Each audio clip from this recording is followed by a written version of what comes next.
America की सेना ने ईरान पर होने वाले नए हमलों को टाल दिया है, ऐसा कहना है राष्ट्रपति ट्रंप का।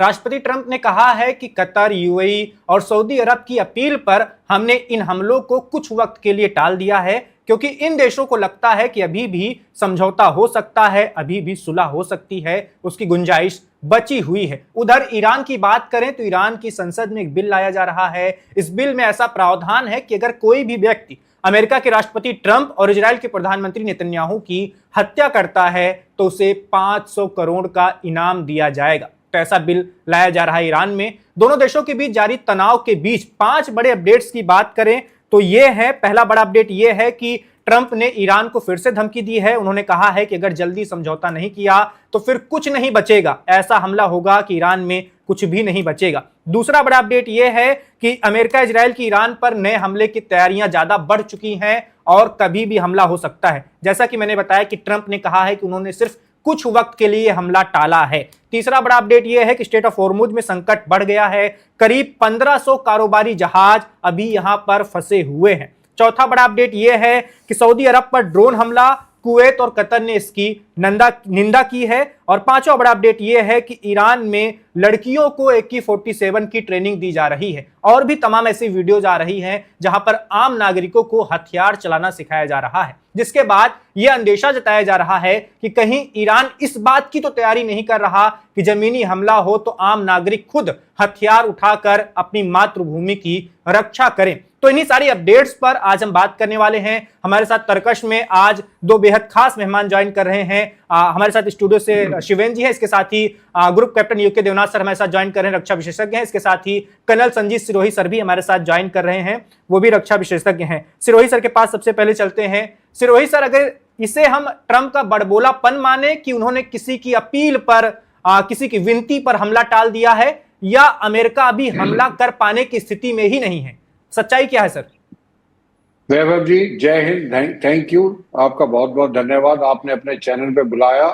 और देवनाथ जी को देख के और बड़ी खुशी होती है जब ये आते हैं मेरे साथ चैनल के ऊपर। इनसे बहुत कुछ सीखने को मिलता है।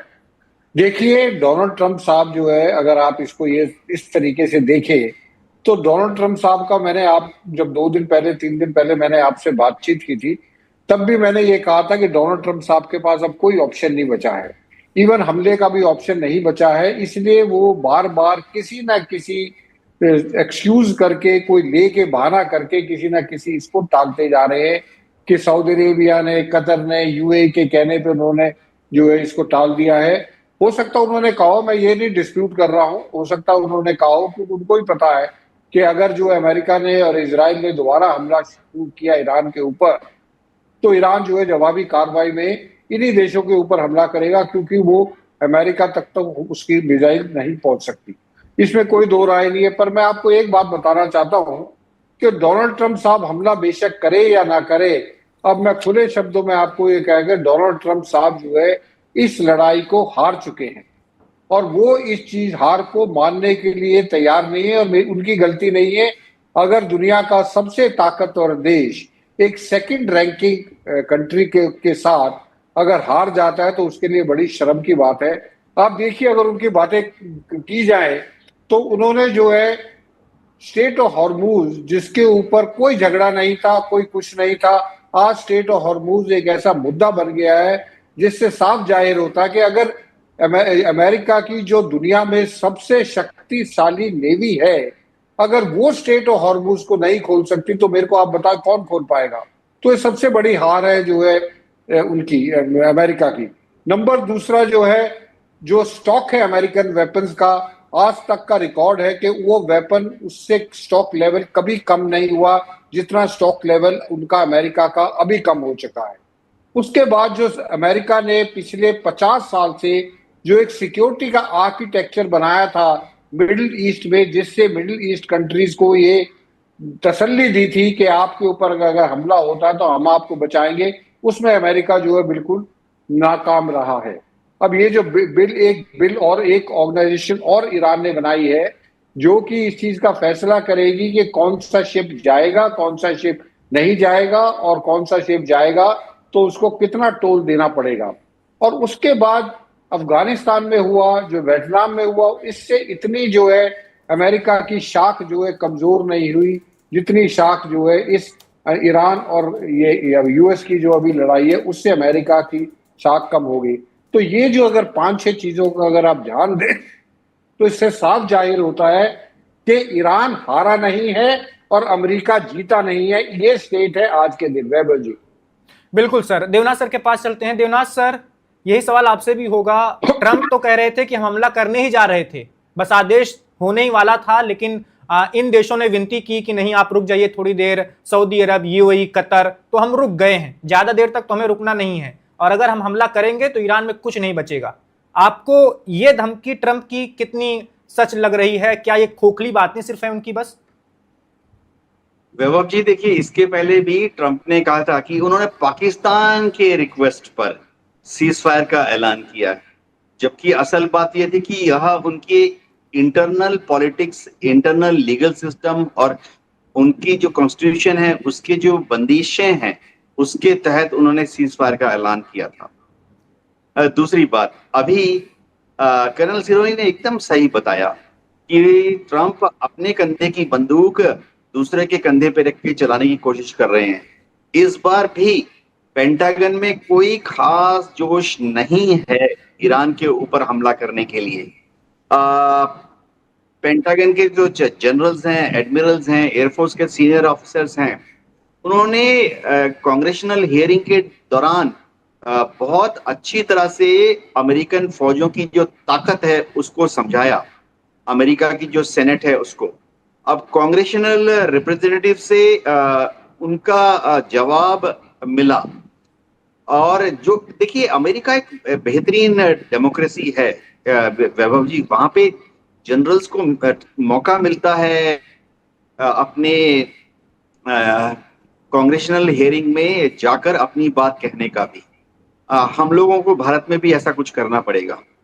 तो जब जनरल्स ने समझाया कि पेंटागन की मजबूरियां क्या है, तो जनरल्स ने समझाया कांग्रेशनल हियरिंग के दौरान कि पेंटागन की क्या क्या मजबूरियां हैं। कर्नल सिरोही ने कुछ मजबूरियां ऑलरेडी बता दी हैं कि वेपन सिस्टम्स जो हैं खप गए हैं, यूक्रेन का युद्ध, गजा का युद्ध, अब ईरान का युद्ध, ताइवान उस तरफ से स्टॉकअप मांग रहा है। लेकिन देखो वैभव, हो क्या रहा है जी सर। जब पेंटागन के ऑफिसर्स को मौका दिया गया, एनी क्वेश्चंस, ये मैं फिर से अमेरिका की डेमोक्रेसी का बखान कर रहा हूं, जब उनके जो सीनियर कांग्रेसमैन हैं, सेनेटर्स हैं, उन्होंने जनरल्स को टाटा बाय बाय करने के बाद, हियरिंग खत्म होने के बाद लास्ट एक मौका दिया जाता है, general do you have any question? तो क्वेश्चन बड़ा शानदार था कि ठीक है सर, आप हुक्म करेंगे, हम 10 दिन, 20 दिन, 40 दिन तक बम गिराते रहेंगे, लेकिन हम कब तक बम गिराएंगे और उससे हासिल क्या होगा? जैसे लास्ट टाइम 1 मार्च से लेके 8 अप्रैल तक 38,000 बॉम्ब इजराइल ने और अमेरिका ने गिराया, तो हासिल क्या हुआ? 38,000 बॉम्ब ईरान के ऊपर गिराना तो मकसद नहीं था ना। बम गिराना युद्ध का मकसद नहीं होता। युद्ध का मकसद होता है बम गिरा गिरा के दुश्मन से अपनी जो पॉलिटिकल रिक्वायरमेंट है उसके लिए दुश्मन को बाध्य करना। तो अमेरिका के जनरल ने पूछा, ठीक है सर, आप हमें हुक्म दीजिए, हम मंगलवार से बॉम्बिंग शुरू कर देते हैं। लेकिन जब बॉम्बिंग चलेगी 20 दिन, 30 दिन, 40 दिन, तो हासिल क्या होगा? क्या हासिल होने पर आप हमें बोलेंगे एडमिरल ठीक है स्टॉप फायरिंग, जनरल साहब ठीक है स्टॉप फायरिंग? क्योंकि देखो वैभव, कोई भी जब युद्ध होता है तो प्रिंसिपल ऑफ वॉर बहुत क्लियर है। युद्ध के पहले जनरल अपनी पॉलिटिकल लीडरशिप की तरफ, ऊपर की तरफ देखता है और पूछता है कि हुजूर, मेरा एम क्या है, मेरा लक्ष्य क्या है? हम इसे प्रिंसिपल ऑफ वॉर कहते हैं। पहला एम होता है प्रिंसिपल ऑफ वॉर में सिलेक्शन ऑफ एम। तो वो एम तो पॉलिटिकल लीडरशिप बताती है। एक भी कांग्रेसमैन, एक भी सेनेटर जनरल्स को नहीं बता पाया या एयरफोर्स के सीनियर अफसर को बता पाया कि क्या एम, क्या लक्ष्य हासिल होने पर युद्धबंदी हो जाएगी। तो अब वो कहते हैं जी ठीक है, कतार ने कह दिया, यूएई ने कह दिया, सऊदी ने, ये तो हजम नहीं होती है। सरेआम दिन के समय झूठ बोला जा रहा है। जी वैभव। बिल्कुल सर। शिवेन जी हमारे साथ हैं। शिवेन जी, आपका क्या मानना है, ट्रंप अभी किस स्थिति में आपको दिख रहे हैं इस पूरे तनाव और जंग के बीच में? देखिए, उसको बहुत बेहतर तरीके से सोही सर और देवदास सर ने समझा दिया और मुझे उसमें कुछ और जोड़ने की जरूरत नहीं लगती। लेकिन मेरा एक समझना यह है, क्योंकि हम जब शो करते हैं, बात करते हैं, तो हमारा एक इंटरेस्ट अपने देश की तरफ भी होता है और देश की तरफ सीधे तेल की यह बात होती है। वह हजारों जो हैं अभी जहाज तेल के रुके हुए हैं, ये कैसा सीज फायर है और इसको रोकना, जो कि हम जनता को भी आपके माध्यम से समझाना चाहते हैं, इसकी ये क्यों रुके हुए हैं, अब इसके पीछे क्या है। जब सीज फायर है तो वो नॉर्मल क्यों नहीं आ पा रहा है, कहाँ बाधित देख रहे हैं आपसे, क्या आपको इसमें उम्मीद लग रही है, क्या रणनीतिक कमी है, बाकी देशों की भी इसमें क्या रणनीति होनी चाहिए? बिल्कुल सिरोही सर। ये समस्या भारत की तो है और बाकी देशों की भी ये समस्या है, खास तौर पर एशियन कंट्रीज की और यूरोपियन कंट्रीज की, कि जब तक लड़ाई शुरू नहीं हुई थी स्ट्रेट ऑफ हॉर्मुज पूरा खुला हुआ था। और जैसे हम जानते हैं 20% जो दुनिया की जो खपत है एनर्जी की, वो स्ट्रेट ऑफ हॉर्मुज के थ्रू आती थी और उसको इस्तेमाल किया जाता था। अब स्ट्रेट ऑफ हॉर्मुज जो है ईरान ने अपनी तरफ से बंद कर दी है, अमेरिका ने ब्लॉकेड लगा दिया है, अमेरिका ने उनके पोर्ट्स के ऊपर ब्लॉकेड लगा दिया है। तो इसका मतलब ये है स्ट्रेट ऑफ हॉर्मुज से कोई चीज पास नहीं हो सकती और ये एक बहुत बड़ी समस्या है। और ये समस्या सिर्फ भारत के लिए नहीं, पूरी दुनिया के लिए समस्या है। अमेरिका में खुद जो है तकरीबन जो रेट बढ़ गए हैं वो 45% से लेकर 48% के रेट जो है, जो ऑयल और जो गैसेज है उनके बढ़ गए हैं। पूरी दुनिया में इसका हाहाकार मचा हुआ है। तो मेरा ये मानना है कि सब देशों को मिलकर यूएन में एक रेजोल्यूशन लाना चाहिए जनरल असेंबली में, क्योंकि अगर आप सिक्योरिटी काउंसिल में रेजोल्यूशन लाओगे तो रशिया और चाइना उसको वीटो कर देगा। तो अगर आपको जो है थोड़ा शोर मचाना है और अमेरिका के ऊपर और ईरान के ऊपर अगर प्रेशर डालना है, तो आपको जनरल असेंबली में सारे देशों को मिलकर, इसमें ये नहीं है कि जिसको तेल की जरूरत है या जिसको तेल की जरूरत नहीं है, जितने दुनिया के देश है 192 या 193 जो यूएन के मेंबर्स है, उन सबको जनरल असेंबली में ये बिल जो है पास करना चाहिए, जिसमें ये कहना चाहिए कि स्ट्रेट ऑफ हॉर्मुज को खोला जाए तुरंत और उस हालत में खोला जाए जिस हालत में 28 फरवरी से पहले था। ये इसका जवाब है। नहीं तो मैं इसमें मैं थोड़ा सा आपसे समझना चाहूंगा, दर्शक भी समझेंगे कि 3 देश इस लड़ाई में मुख्य रूप से हैं। हालांकि कुछ खाड़ी देश भी शामिल हो गए क्योंकि ईरान ने उन पर हमला किया या उसे अमेरिका पर, जैसा आपने बताया कि हमला नहीं कर सकता था तो सहयोगियों पर हमला किया जहाँ पर उनके फौज थी। तो सवाल ये है कि अब इस समय जो आपने बताया कि बहुत ज़रूरी हो गया है पूरी दुनिया के लिए, अर्थव्यवस्था जिस तरीके से डगमगा रही है, वो देश चुप क्यों है? आखिर क्या अमेरिका का दबाव है या अमेरिका की हठधर्मता के आगे सब हाथ खड़े कर दिए हैं, या क्या इसका आखिर इसकी तरफ अगर नहीं बढ़ेंगे तो समस्या तो सारे देशों में है, तो कौन इसके लिए आगे बढ़े? क्या भारत की कोई भूमिका देख पा रहे हैं या नहीं? इसमें हाथ आगे बढ़ाना चाहिए, भारत को इंतजार करना चाहिए कि पहले कोई और करे तो बात करें? वीरेंद्र जी, बिल्कुल आपकी बात से बिल्कुल सहमत हूँ। ये बड़े अफसोस की बात है कि चाइना जो कि 90% ईरान से तेल लेता था वो भी चुप बैठा है। भारत है जो कि पूरी एनर्जी रिक्वायरमेंट भारत की थी वो मिडिल ईस्ट से आती थी और गैस तो कुवैत से आती थी, वो भी अब चुप बैठा है। तो मुझे लगता है बाकी आप साउथ कोरिया लगा लो, जापान लगा लो, जो ऐसे देश है जिनकी इकोनॉमी जो है पूरी तेल के ऊपर निर्भर है। और श्रीलंका में आप देख लीजिए किस तरीके से राशनिंग हो रही है, उस तरह पाकिस्तान में 4 डे वीक का काम चल रहा है। तो दुनिया इसी से परेशान है। लेकिन प्रॉब्लम ये है कि वही बात है कि बिल्ली के गले में घंटी कौन बांधेगा, सबसे बड़ी समस्या ये है। आप देखिए भारत के जहाज को डुबो दिया गया, भारत ने क्या किया? भारत ने जो है उसको कंडेम कर दिया और उससे ज्यादा कुछ नहीं कर। तो मेरा ये मानना है कि ये जो सॉफ्ट पॉलिसी खासतौर भारत की भी, क्योंकि भारत और चीन दोनों, चीन के पास तो चलो अभी स्ट्रेटेजिक रिजर्व है, वो इस उम्मीद में है कि शायद आने वाले समय में जो स्ट्रेट ऑफ हॉर्मुज खुल जाएगी। भारत की आप देखो स्थिति किस तरीके से है, वो तो अभी जो है एक ही दफे जो है पेट्रोल और डीजल की कीमत बढ़ाई गई है। आने वाले समय में अगर स्ट्रेट ऑफ हॉर्मुज रात आप देखिए इकोनॉमी का कितना भट्टा बैठ जाएगा। और मोदी साहब तो खुद ये कह रहे हैं कि जो है बिलो पॉवर्टी लाइन में बहुत दुनिया करोड़ों लोग जो है बिलो पॉवर्टी लाइन चले जाएंगे। तो इसके लिए सब देशों को करना चाहिए, लेकिन प्रॉब्लम यही है कि कोई भी बिल्ली के गले में घंटी नहीं बांधना चाहता। और बिल्ली कौन है? वो अमेरिका बिल्ली है। अमेरिका डिसाइड करता है कि अच्छा अब आप रशिया से 1 महीने तक आप जो है 1 महीने तक आप तेल ले सकते हैं। आप ईरान से तेल नहीं लेंगे, आप वेनेजुएला से तेल नहीं लेंगे, अब आप वेनेजुएला। मैं कहता हूं अमेरिका कौन होता है ये बताने वाला कि भारत किससे तेल लेगा किससे तेल नहीं लेगा। तो ये जो सॉफ्ट फॉरेन पॉलिसी है हमारी, इसको थोड़ा एग्रेसिव होना पड़ेगा। आप देखिए चीन में डोनाल्ड ट्रंप साहब गए, उन्होंने ताइवान के ऊपर चुप्पी लगाई, बल्कि ताइवान को ही बोल के आए हैं कि आप इंडिपेंडेंस डिक्लेयर नहीं कर सकते। तो क्या भारत को भी कुछ ना कुछ ऐसा स्टैंड नहीं लेना चाहिए? कब तक ये सॉफ्ट पॉलिसी हम जो है फॉलो करते रहेंगे? जी बिल्कुल, मैं देवनाथ सर की तरफ जाना चाहूँगा। पूछो क्या जो बात कही बहुत अच्छे से समझाए, लेकिन हमारी ऐसी क्या मजबूरी है? मतलब हम ऐसा क्यों नहीं कर सकते? सरकार विपक्ष का दबाव एक अलग बात है, लेकिन देश हित की बात हमेशा की जाती है। अगर कोई स्टेप उठाना है, इसको बहुत समय तक मैं जो देख पा रहा हूँ कि बहुत समय तक इस तरह की शांति अपनी तरफ से कदम ना उठाना धीरे धीरे हमें अंदर से गलाएगा, हमारी अर्थव्यवस्था की जड़ों में मट्ठा डालता जाएगा। तो सवाल यह है, क्या हम पूरा देश, जब भविष्य तो पूरे देश की जनता का है, सबसे पहले हमें एकजुट होकर क्या कोई अमेरिका से बात करनी चाहिए, करना चाहिए? कोई वहाँ पे जो आप ब्लॉकेट की बात कर रहे हैं वो तो अमेरिका ने किया है, सीज फायर है और उसके बाद है, तो इसका फर्क क्या पड़ रहा है? तो क्या हम कुछ ऐसी हमारी आर्थिक मजबूरियां हैं कि हम इस समय कदम उठाएंगे तो और ज़्यादा हमारे लिए खतरनाक हो जाएगा और तेजी बड़ा नुकसान हो सकता है? देवनाथ सर। हाँ शिवेंद्र जी, हो क्या रहा है कि अमेरिका ने आस्ते आस्ते भारत के साथ बहुत दोस्ती बढ़ा ली। भारत ने भी आस्ते आस्ते अमेरिका के साथ बहुत दोस्ती बढ़ा ली है।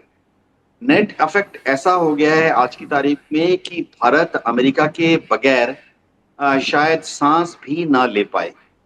हमारे बेसिक ह्यूमन एचआर रिसोर्सेज आप देख लीजिए, अमेरिका में लाखों भारतीय काम कर रहे हैं। डोनाल्ड ट्रंप थोड़ा फूंक भी मार दें उनके अमेरिकन सिटीजनशिप, ग्रीन कार्ड या वीसा के ऊपर, तो भारत को पसीने आ जाएंगे। दूसरी हमारी दिक्कत है कि अमेरिका से हम बहुत बड़ी तादाद में इन्वेस्टमेंट लेते हैं, चाहे गवर्नमेंट टू गवर्नमेंट इन्वेस्टमेंट हो, चाहे उनके कॉर्पोरेट वर्ल्ड से हमारे भारतीय कॉर्पोरेट वर्ल्ड डायरेक्ट कंपनी के बीच में मदद लेती हो, फाइनेंशियल मदद, या हमारा शेयर मार्केट। अमेरिका को अगर अमेरिका के यहाँ पे एक भी शब्द अगर डोनाल्ड ट्रंप बोल दें तो हमारा शेयर मार्केट हिल जाता है। जहां तक हमारी विदेश नीति है, नाना कारणों से हम नाना कारणों से, उसमें कुछ विशेष भी कारण है, हम थोड़ा बाध्य हो गए हैं रूस से दूर जाने के लिए, अमेरिका के ज्यादा पास आने के लिए। तो विश्व के पटल में हम जब कुछ मजबूती से कहना चाहते हैं तो हमें थोड़ा सा नरम रुख अख्तियार करना पड़ता है। आप देख लीजिए भारत का ब्रिक्स में क्या हुआ, आप देख लीजिए भारत का क्वाड में क्या हुआ। अमेरिका की थोड़ी सी बेरुखी से ही भारत परेशान हो जाता है, हमारा विदेश मंत्रालय परेशान हो जाता है। देवनाथ सर, ये जो तमाम बातें, ये मैं समझा एक चीज बोल रही, तमाम फ्री ट्रेड डील की गई उससे, इंग्लैंड से और तमाम यूरोपीय देशों से, जापान भी दौरे किए, सब जो तमाम प्रधानमंत्री आ रहे हैं जा रहे हैं, काफ़ी प्रयास करते दिखाई देते हैं। लेकिन जिस तरह से मैं कुछ लोगों से समझता हूँ, इस तरह से हमारा एक्सपोर्ट है जो अमेरिका को वो टैरिफ लगा के उसमें काफ़ी समस्या पैदा कर सकता है, हमारे अंदर काफ़ी उद्योग खत्म हो सकते हैं, छोटे से एमएसएमई सेक्टर की बात करें और तमाम चीज़ करें, बेरोजगारी फैल सकती है। इसको ये सब दोहरे साध नहीं पा रहे हैं, केवल अभी डील तक हैं, हमें इंतजार कर रहे हैं किसी हम इन डीलों को और आगे वास्तविक रूप में आने का क्या है? यही सबसे बड़ा समस्या मुझे व्यापार भी लग रही है कहीं ना कहीं। शिवेंद्र जी, आपने सही कहा। देखिए, जहां तक भारत सरकार की बात है, व्यापार को, अमेरिकन व्यापार को हम समस्या ना समझ के उसको अपॉर्चुनिटी में बदलना चाहते हैं। हम चाहते हैं कि जैसे अमेरिका के साथ अगर हमारा व्यापार है वो 120 बिलियन से बढ़कर 180 बिलियन हो जाए प्रतिवर्ष। मैं डॉलर टर्म्स में बात कर रहा हूँ। तो भारत में अभी भारत सरकार का पूरा फोकस है कि भविष्य में अमेरिका के साथ ज्यादा से ज्यादा व्यापार कैसे किया जाए। हमारा ट्रेड सरप्लस भी है करीबन $60 बिलियन का। तो अमेरिका टैरिफ लगा लगा के हमें बीच बीच में डराता है। तो कहते हैं ना कि हम अमेरिका के साथ भिड़ना तो नहीं, लेकिन बहुत हम बैलेंस अमेरिका को करके चलना होगा और रोहित सर चुप रहना होगा, मुझे ऐसा लग रहा है। जी हाँ, देखिए अंग्रेजी में एक बड़ा सुंदर वो है कि to catch the bull by horn, यानी भैंसे को कौन रोकेगा उसकी सींग पकड़कर। बाहुबली का वो सीक्वेंस में आपको ये दिलाता हूँ। तो डोनाल्ड ट्रंप जो हैं अभी उनको रोकना भारत के लिए उनके विरुद्ध कुछ बोलना या उनसे असहमति जताना भारत के लिए सुसाइडल हाराकिरी साबित होगा। हमारा जो व्यापारी वर्ग है वो डोनाल्ड ट्रंप एक हिंट दे देते हैं तो मैं बताता हूं हमारा व्यापारी वर्ग जो है वो तहस नहस हो जाएगा। जी बिल्कुल। रोहित सर के पास एक आखिरी सवाल वैभव मेरा इसी से जोड़ते हुए है। तो ये जो विपक्ष जो आरोप लगाता है, मैं थोड़ा सा राजनीतिक सवाल को भी सच्चाई की तरफ ले जाने की वजह से ये कर रहा हूँ। कहते हैं कंप्रोमाइज पीएम, तो पीएम कंप्रोमाइज नहीं है, बल्कि एक अगर विपक्ष भी यहाँ पर होता तो इसके अलावा क्या करता, कोई चमत्कार कर देता क्या रोहित सर? देवेंद्र जी, विपक्ष का काम है कि जो गवर्नमेंट सरकार करे, खास तौर पर इस विपक्ष की बात कर रहा हूं, क्योंकि ये जो विपक्ष है ये कंस्ट्रक्टिव बातें नहीं करता, ये डिस्ट्रक्टिव बातें करता है। तो विपक्ष का तो काम, क्योंकि विपक्ष को और कुछ नहीं मिलता मोदी जी के खिलाफ, तो वो कहते हैं कॉम्प्रोमाइज प्राइम मिनिस्टर है। आप देखिए मोदी जी की अगर अब ये विजिट जो गई है, 5 कंट्रीज में गए हैं। यूएई में वो 2.5 से लेके 4 घंटे रुके हैं, कोई कहता 2.5 घंटे, कोई 4 घंटे देखे। उसमें क्या मकसद था? मेन मकसद था एनर्जी सिक्योरिटी का। जो है हमारे जो स्ट्रेटेजिक रिजर्व्स है उनके साथ वायदा करवाया कि आप जो है 30 लाख बैरल जो है हमारे जो है स्ट्रेटेजिक रिजर्व्स की आप रखेंगे, या हम भारत में उसका जो है इंफ्रास्ट्रक्चर बनाएगा, जिससे यूएई अपने स्ट्रेटेजिक रिजर्व 30 लाख बैरल जो है वो भारत में रखेगा, अलग अलग जो ऑयल डिपोज में। उसके बाद जो है एलपीजी, एलएनजी सबके लिए स्टोरेज फैसिलिटीज बनाना। तो मोदी जी अपनी तरफ से पूरा काम कर रहे हैं। गवर्नमेंट, ये जो सरकार है ये प्रोएक्टिव है, ये रिएक्टिव नहीं है। ये वो सरकार नहीं है जो एक्शन होने के बाद जो है फिर रिएक्शन करती है। ये ऑलरेडी जो है प्रोएक्टिव है। उसके बाद जो है इंडिया नॉर्डिक समिट में गए, जहां पे स्वीडन और नॉर्वे के साथ बात करके आए हैं, ग्रीन टेक्नोलॉजी की बात करके आए हैं, डिजिटल इंफ्रास्ट्रक्चर की बात करके आए हैं। उसके बाद यूरोप में गए हैं, जहां पे इटली और उसके साथ गए जो है नीदरलैंड के साथ गए हैं। वहां पे भी जो है डिफेंस के कोलैबोरेशन की और क्लीन एनर्जी की बातचीत करने। तो ऐसा नहीं है। सिर्फ प्रॉब्लम जो हमको अभी रिजल्ट नहीं दिख रहे हैं अभी, क्योंकि जो हर चीज ये डील स्टेज में है। लेकिन आने वाले समय में अगर हमारी ये डील जो है जिस तरीके से मोदी जी कोशिश कर रहे हैं, अगर ये कामयाब हो जाती है, तो आने वाले समय में 5 साल 10 साल बाद अगर ये दोबारा इस तरीके की स्थिति आती है, तो उस समय भारत जो है ज्यादा तैयार होगा और भारत को इतनी समस्याओं का सामना नहीं करना पड़ेगा जितनी समस्याएं आज भारत को सामना करना पड़ रही है। क्योंकि भारत ने कभी सोचा नहीं था कि स्टेट ऑफ हॉर्मुज बंद, भारत ने क्या किसी भी देश ने नहीं सोचा था। आज तक मिडिल ईस्ट में जो भी कुछ हुआ, पिछले साल भी ईरान के ऊपर हमला हुआ, लेकिन स्टेट ऑफ हॉर्मुज नहीं हुआ। और ये जो है पेंटागन के जो देवनाथ साहब बता रहे थे, पेंटागन के जितने जनरल्स थे वो जो एयरफोर्स के थे या नेवी के थे, उन्होंने जब ये ब्रीफिंग हुई थी एपिक फ्यूरी से पहले 28 फरवरी से पहले, तो डोनाल्ड ट्रंप साहब को इसकी वार्निंग दी थी, चेतावनी दी थी कि अगर आप ईरान के ऊपर इस तरीके से हमला करोगे तो ईरान इस बारी स्टेट ऑफ हॉर्मुज को बंद कर देगा। तो क्या कहा था उन्होंने कहा था जो देश हार जाएगा लड़ाई में वो स्टेट ऑफ हॉर्मुज कैसे बंद कर देगा, और अगर कर भी दी तो हम जो उसको खोल देंगे। वो उनकी कैलकुलेशन फेल हो गई। तो किसी देश ने नहीं सोचा था कि इतना लंबा जो है ये लड़ाई चलेगी, और अमेरिका उस हालत में भी नहीं होगा कि स्टेट ऑफ हॉर्मुज को दोबारा खुलवा सके। जी बिल्कुल। अब ईरान और मध्य पूर्व पर चलते हैं। देवनाथ सर, आपसे मेरा सवाल होगा, ईरान की ओर से ईरान की जो संसद है उसके राष्ट्रीय सुरक्षा समिति के उपाध्यक्ष हैं महमूद नवावियन, उन्होंने एक बड़ा बयान दिया है। उन्होंने कहा है कि अगर हम पर हमला फिर से होता है तो इस बार तो हम अरब देशों को छोड़ने नहीं वाले। और बड़ा हमला करेंगे। तो क्या सर, जब हम पहले दौर का युद्ध देख चुके हैं जिसमें इन देशों पर, सऊदी अरब, यूएई, कतर, बहरीन, कुवैत, इन पर ईरान की ओर से ड्रोन हमले किए गए थे, लेकिन इन देशों की ओर से वैसी प्रतिक्रिया देखने को नहीं मिली थी। इन देशों ने सह लिया एक तरीके से कह लें, लेकिन वो जंग में नहीं कूदे।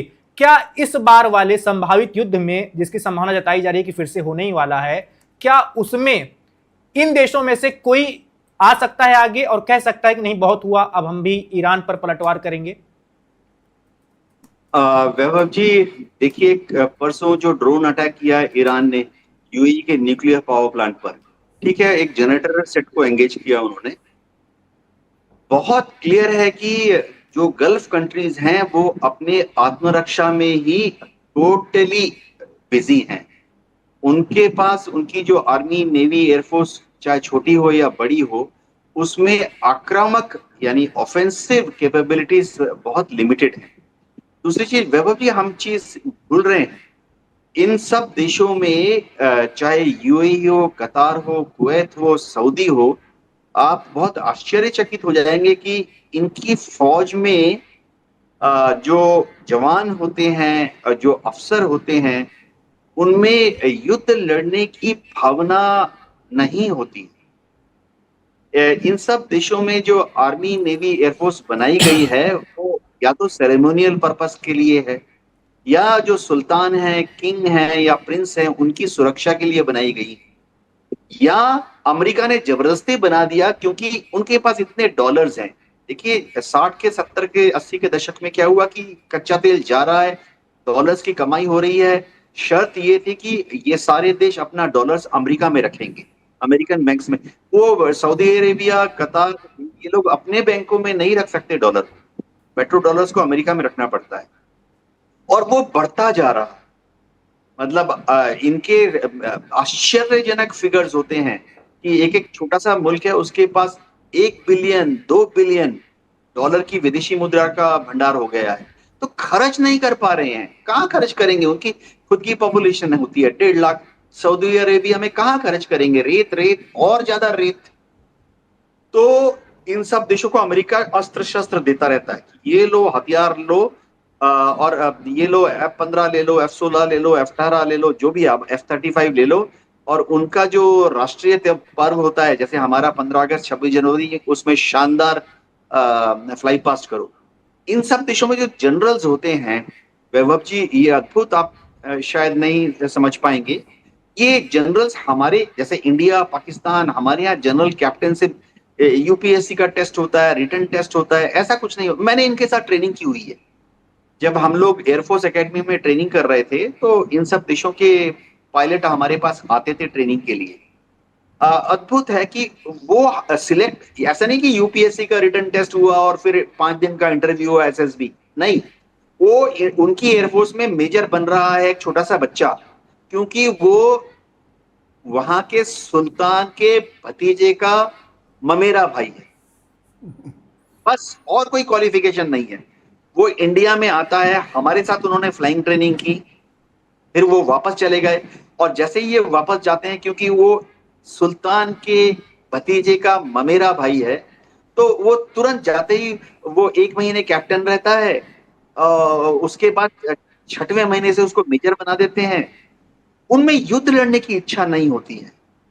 तो इनमें से कोई देश नहीं है जो कि ईरान पर हमला करने के लिए राजी हो। इनकी एयरफोर्स के जो बड़े बड़े ऑफिसर्स हैं, इनकी आर्मी के जो बड़े बड़े ऑफिसर्स हैं, किसी में भी ईरान पर हमला करने की इच्छा नहीं है। अच्छा, मैं लास्ट सेंटेंस बोलूंगा। इनके यहाँ जितनी इक्विपमेंट होती है वैभव जी, हम बोलते हैं ना, इनको अमेरिका ने पेट्रियट दे दिया, थार्ड दे दिया, अमेरिका ने इनको अब F-35 देने जा रहा है। जो इनके जो ऑपरेटर्स होते हैं, चाहे वो मेंटेनेंस साइड में हो, इंजीनियरिंग साइड में हो, या जो ऑपरेटर्स जो होते हैं, जो कि बैठकर रेडार के सामने या मिसाइल के सामने बैठ के उनको ऑपरेट करते हैं, ऑपरेटर्स सारे विदेशी होते हैं। ऑपरेटर्स जो हैं सारे अमेरिकन होते हैं, चाहे यूनिफॉर्म में हो, सिविल ड्रेस में आते हैं काम के लिए, या अमेरिकन मल्टीनेशनल जो है, समझिए उनको सीमेंस ने एक रेडार दे दिया, और सीमेंस कंपनी के जो कर्मचारी हैं वो वहां पर इनको रेडार्स को ऑपरेट करते हैं। तो क्योंकि सऊदी में मैन पावर नहीं है, और उनकी एक अद्भुत विशेषता है, आप किसी भी गल्फ कंट्री में चले जाइए, वो टेक्निकल चीजों को सीखना ही नहीं चाहते। आप उनको बोलिए बीटेक कर लीजिए, फिजिक्स केमिस्ट्री पढ़ लीजिए, एमटेक कर ले, वो बोलते ये क्या चीज होती है। तो क्योंकि उनमें टेक्निकल कैपेबिलिटीज सीखने की इच्छा नहीं है, उनके डीएनए में ही नहीं होता है। तो उनके जितने वेपन सिस्टम्स हैं, उनका मेंटेनेंस, ओवरऑल एंड ऑपरेशन सब विदेशी लोग आके करते हैं भाड़े पर। कुल मिला के हम ये समझे देवनाथ सर आपसे कि ना तो वो सेना उनकी प्रोफेशनल है, ना उसमें ऐसा कोई व्यक्ति है जो देश के लिए मर मिटने वाला हो। क्योंकि अगर वो ऑपरेटर भी हैं, वो दूसरे देश के लिए ऑपरेट कर रहे हैं, तो जैसे हमारे यहाँ एक सैनिक भी है, वो इन सब चीज़ों से पहले देश के लिए तैयार है। वो जज्बा है जो हम ईरान के लोगों में देख रहे हैं। इस तरह से वो कह रहे हैं, आज एक और सूचना है अभी जल्दी की कि वो AK-47 की ट्रेनिंग महिलाओं को दे रहे हैं। यानी कि जब एक नागरिक भी अगर देश का है, वो उतना ज़्यादा टेक्निकल सीखा हुआ भी ना हो, तो देश की भावना के तहत आज मौके पर उसे आप एक फौजी के रूप में तैयार कर सकते हैं, क्योंकि उसके दिल में इमोशंस हैं, भावनाएं हैं देश के लिए। आप तो ट्रेनिंग तो छोड़िए, वही नहीं है, ऐसा ही तो है ना देवनाथ जी? आपने सही फरमाया। इन सब अरब देशों में उनके जो अपने नागरिक हैं, वो उनकी आर्मी, नेवी, एयरफोर्स ज्वाइन नहीं करते। शिवेंद्र जी देखो, क्यों ज्वाइन करेगा? उनकी एक तो इनके यहाँ पे उनकी ऑयल की वजह से, गैस की वजह से उनकी जीडीपी जो है वो असीमित है। हम चिंता नहीं कर सकते कि उनकी पर कैपिटा जीडीपी कितनी है। तो वहां जो गरीब आदमी है, वो भी अमीर आदमी है। इन सब सऊदी अरेबिया, कुवैत, आप जान जाए गरीब। देखिए, भारत में कौन तबका है जो कि फौज ज्वाइन करता है? एक जवान ज्वाइन करने के लिए किसानों के बच्चे आके ज्वाइन करते हैं। भारत में अफसर बनने के लिए कौन अफसर बन रहे हैं? उसके माता पिता। इंडियन आर्मी, नेवी, एयरफोर्स की बात कर रहा हूं, आप यूपीएससी का आंकड़ा ले लीजिए। भारत में जितने लोग अफसर बनते हैं बच्चे, 70% बच्चे जो हैं लोअर मिडिल क्लास, उनके पेरेंट लोअर मिडिल क्लास होता है। लेकिन अरब कंट्रीज में आप जब उसके पिताजी के पास लाखों करोड़ों अरबों की प्रॉपर्टी है, अमेरिका में उसके 7-7 पेंट हाउस हैं। गरीब लोगों की बात कर रहा हूं मैं, इन देशों के गरीब लोगों की बात कर रहा हूं। जब रोटी कपड़ा मकान की कमी नहीं है, तो फौज क्यों ज्वाइन करेगा? क्यों सावधान विश्राम? बिल्कुल बिल्कुल देवनाथ सर, लेकिन मेरा एक सवाल है सर, सिरोही सर से इस सवाल का जवाब लूंगा, आपके पास भी आऊंगा सर। पाकिस्तान और सऊदी अरब के बीच में सिरोही सर एक रक्षा समझौता हुआ है, और कई सारी मीडिया रिपोर्ट्स दावा कर रही हैं कि 8,000 के करीब पाकिस्तानी सैनिक सऊदी अरब में तैनात किए गए हैं। कई सारे लड़ाकू जहाज भी वहां भेजे गए हैं, ड्रोन्स भी भेजे गए हैं। आपको क्या लगता है, अगर मान लीजिए फिर से युद्ध शुरू हो जाता है, तो क्या कुछ और देश शामिल होंगे? क्या सऊदी अरब में, और सऊदी अरब पर अगर हमला होता है तो क्या पाकिस्तान का समझौता लागू होगा? देखिए वैभव जी, पाकिस्तान का समझौता पिछले के मुताबिक, और ये तो जो है पाकिस्तान के जो डिफेंस मिनिस्टर है उनका बयान की बात कर रहा, उन्होंने ये कहा था कि अगर सऊदी अरेबिया के ऊपर हमला होता है तो पाकिस्तान पे हमला माना जाएगा। तो इसका मतलब ये है कि दोनों में से किसी देश पे हमला होगा तो दोनों देश उसमें शामिल होंगे। लेकिन हमने देखा उसके बाद सऊदी अरेबिया के ऊपर हमले हुए, लेकिन पाकिस्तान ने कुछ नहीं करा। आपको क्या लगता है पाकिस्तान क्यों इंटरेस्टेड है कि जल्दी से सीज फायर हो जाए?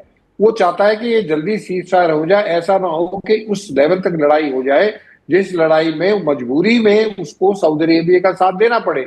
और उसको ये पता है कि जिस दिन सऊदी अरेबिया का उसने साथ दे दिया, या सऊदी अरेबिया की तरफ से उनके कोई सैनिक या उनके जहाज जो है इस्तेमाल किए गए ईरान के खिलाफ, तो ईरान फिर जो है पाकिस्तान के ऊपर भी मिसाइल मारेगा, जैसे पहले भी मार चुके हैं वो। तो पाकिस्तान तो बुरा फंसा हुआ है। मुझे नहीं लगता कि अमेरिका के साथ कोई भी देश जो है, अगर हमला अमेरिका या इजराइल दोबारा ईरान के ऊपर करते हैं, तो मुझे नहीं लगता खाड़ी का कोई भी देश हमला करेगा। 3-4 दिन से अमेरिका प्रेशराइज कर रहा है यूएई को कि उनका लहांस जो आइलैंड है उसके ऊपर जो है आप जो है ग्राउंड ऑपरेशंस करें। यूएई नहीं कर रहा। यूएई को पता है कि ग्राउंड ऑपरेशंस अगर किए उसने, और उसने कोई भी चीज ऐसी करी, तो उससे ईरान का जो है जवाब जो है पूरा का पूरा बड़ा ताबड़तोड़ जवाब आएगा, और उससे यूएई को बहुत ज्यादा नुकसान उठाना पड़ेगा। अभी तो उनका जो जनरेशन जो इलेक्ट्रिक जनरेटर्स सेक्शन था उसी के ऊपर हमला हुआ है। उसके ऊपर भी बड़ी ये कंट्रोवर्सी है कि ये ड्रोन आया कहां से। जो यूएई के मुताबिक उन्होंने जो ट्रैक किया है ड्रोन को, वो वेस्टर्न साइड से किया है। तो वेस्टर्न साइड क्या है, या तो सऊदी अरेबिया है और या तो जो है नीचे यमन है। तो होता है हौतीज ने उस ड्रोन को हमला किया हो, तो वो भी अभी डाउटफुल है। तो मुझे नहीं लगता कि इस लड़ाई में कोई भी जो गल्फ कंट्री है वो अमेरिका या इजराइल के साथ ईरान के ऊपर हमला करेगा।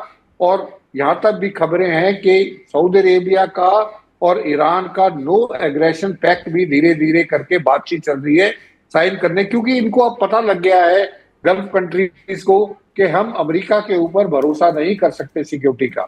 इसलिए वो अपनी तरफ से पूरी कोशिश कर रहे हैं कि ईरान के साथ हमारे ताल्लुकात ऐसे हो जाए कि ईरान हमारे ऊपर जवाबी हमला जो है हमारे ऊपर ना करके या तो इजराइल पे करे या स्पेसिफिक जो अमेरिकन बेसिस है इन मिडिल ईस्टर्न कंट्रीज में उनके ऊपर हो, ना कि जो है इन देशों के जो इंफ्रास्ट्रक्चर है, चाहे वो एनर्जी इंफ्रास्ट्रक्चर है, चाहे डिसैलिनेशन प्लांट्स है, उनके ऊपर ना हो।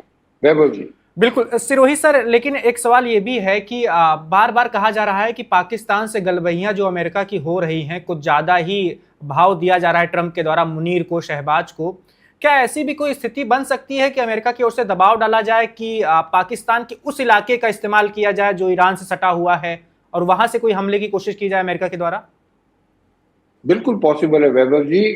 देखिए, अमेरिका जो है, जो डोनाल्ड ट्रंप साहब जैसा श्रूड आदमी जो कि यूके के प्राइम मिनिस्टर का मजाक उड़ा सकता है, उसका फ्रांस के प्रेसिडेंट का मजाक उड़ा सकता है, कनाडा के प्राइम मिनिस्टर का मजाक उड़ा सकता है, वो आदमी जो है आसिम मुनीर है क्या?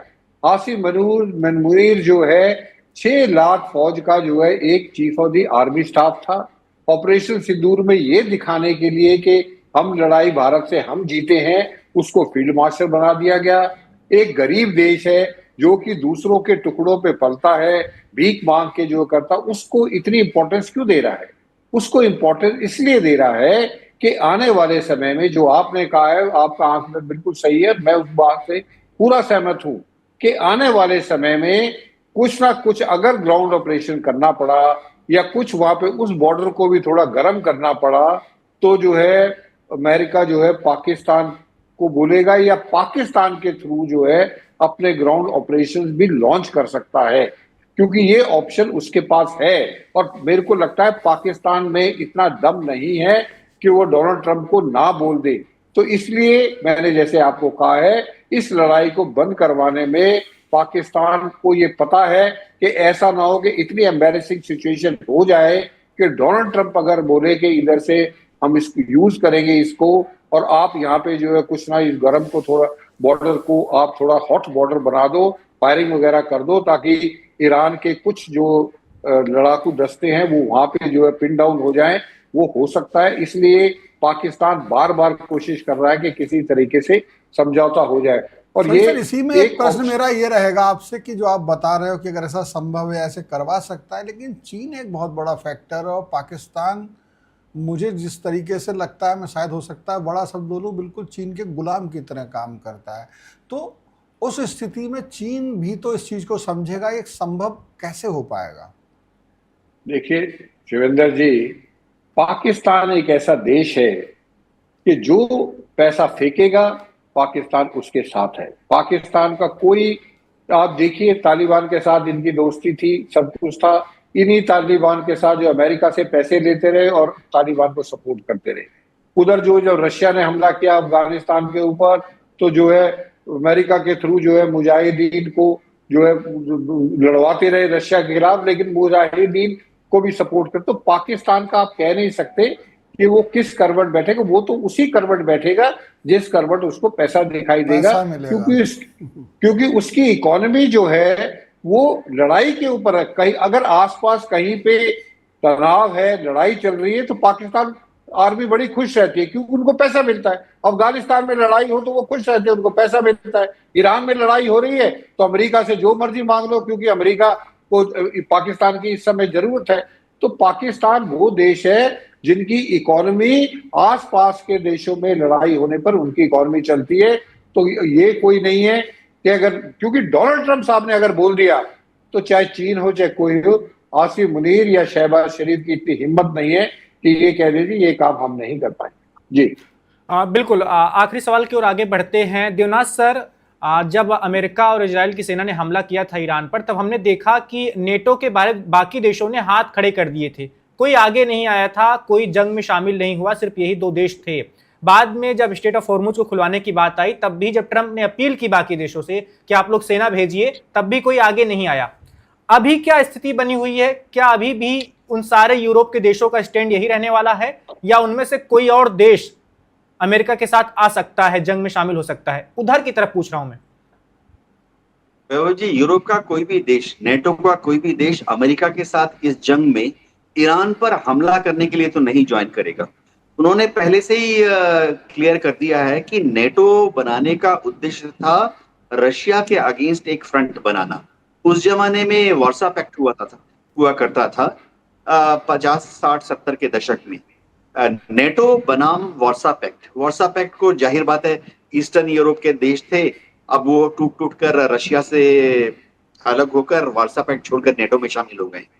दूसरी चीज, नेटो का जो चार्टर 3 और 4 बहुत क्लियर है कि हमला नेटो पर होना चाहिए, तभी सब लोग मिलकर युद्ध लड़ेंगे। तो हमला तो नेटो के ऊपर नहीं हुआ, हमला तो अमेरिका पर भी नहीं हुआ। अमेरिका ने और इजराइल ने हमला किया ईरान पर।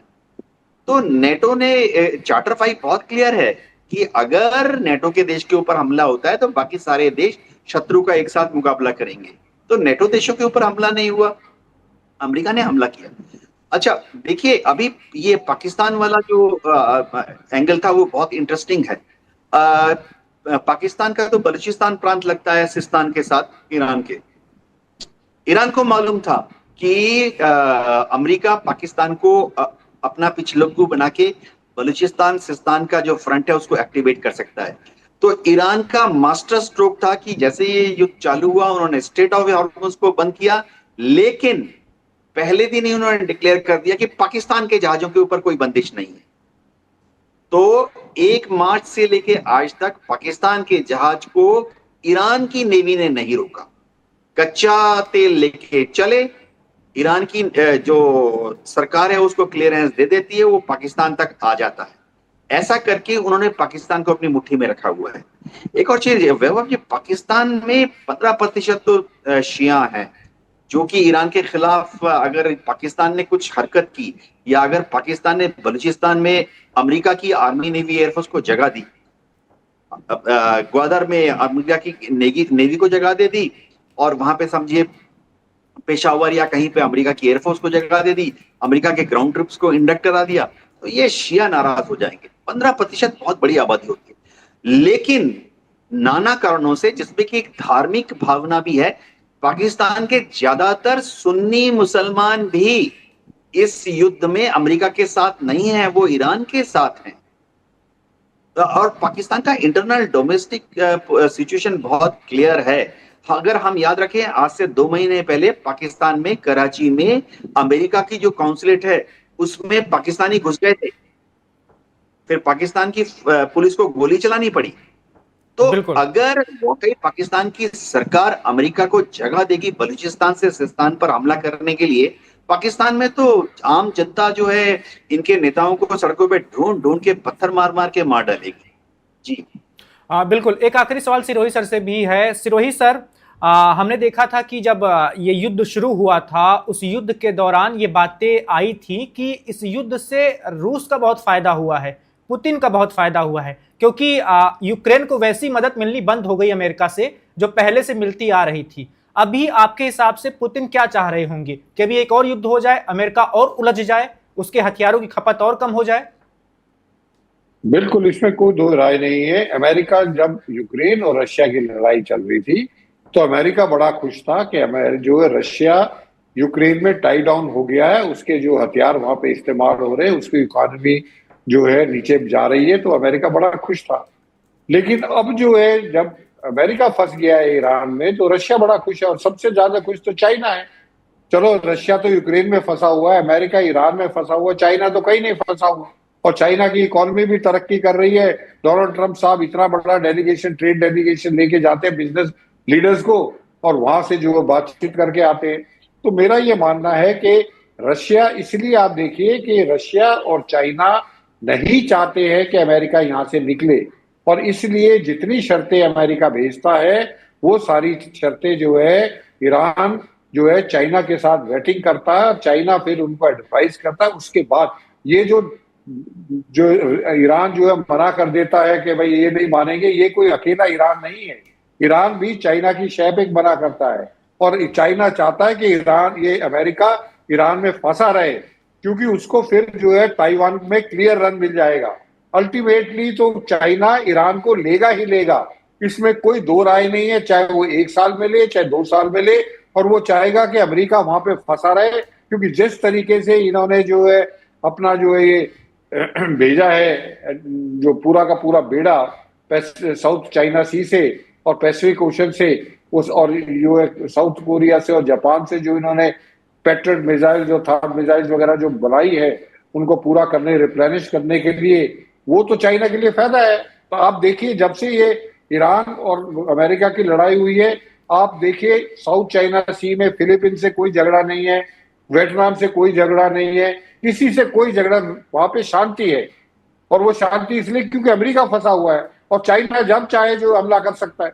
तो इसलिए चाइना और रशिया बड़े खुश हैं और वो चाहते हैं अमेरिका जो है यहाँ पे फंसा रहे। और डोनाल्ड ट्रंप साहब को भी पता है कि मैं फंस चुका हूँ, लेकिन उनको जो है निकलने का कोई रास्ता नहीं मिल रहा है। वो जैसे महाभारत में चक्रव्यूह था, अभिमन्यु चक्रव्यूह में घुस तो गया था लेकिन उसको निकलने का नहीं पता था। तो डोनाल्ड ट्रंप साहब भी चक्रव्यूह में फंस गए हैं, उनको निकलने का नहीं पता लग रहा है। जी बिल्कुल। देवनाथ सर, रूस वाले सवाल पर आप भी कुछ कहना चाहेंगे? देखिए, जहां तक रूस की बात है, जाहिर बात है रूस यूक्रेन के युद्ध में उलझा हुआ है, तो इसलिए सीधा बड़ी तादाद में ईरान के समर्थन में डिप्लोमेटिकली, कूटनीतिक पॉइंट ऑफ व्यू से या अस्त्र शस्त्र लेके नहीं आ पा रहा है। लेकिन जैसे कर्नल सिरोही ने कहा, इसमें कोई शक नहीं है कि अमेरिका को अपने वेपन सिस्टम्स जो वो नेटो के देशों के सप्लाई कर रहा था, फिर नेटो के देशों से पोलैंड के रास्ते से यूक्रेन पहुंचते थे, वो जो लॉजिस्टिक सप्लाई चेन है वो कमजोर हो गया है।